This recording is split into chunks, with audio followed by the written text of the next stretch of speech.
So I have one other question related to the change to including that French is the common language of Quebec. We've, I believe, recognized that French is the official language of Quebec. Has there ever been anything in federal law that has recognized that French is the common language of Quebec, or that English is the common language of any other province? Not to my knowledge, no. Do we have any idea how the courts would use that change should we include it in the Act? Because assuming we're putting it in the preamble, it will also then be amended into the Act. How the courts would then interpret that with respect to linguistic rights of the English-speaking minority in Quebec?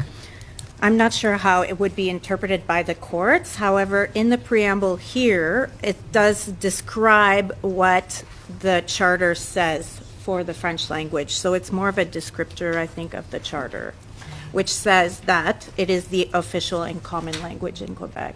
Of course, but when we're using words, as opposed to using words when we're making a speech, when we're using words in law, it has a different context.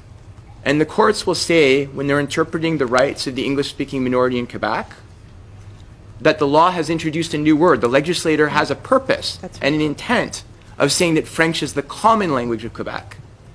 And as such, I cannot imagine the courts would give it no significance. For example, when an English-speaking Quebecer would go to court and argue that, you know, some law that a company, for example, sets up a rule that you can only speak French in the company, and two English-speaking Quebecers would want to speak English, and they would say it's blocking their freedom of expression.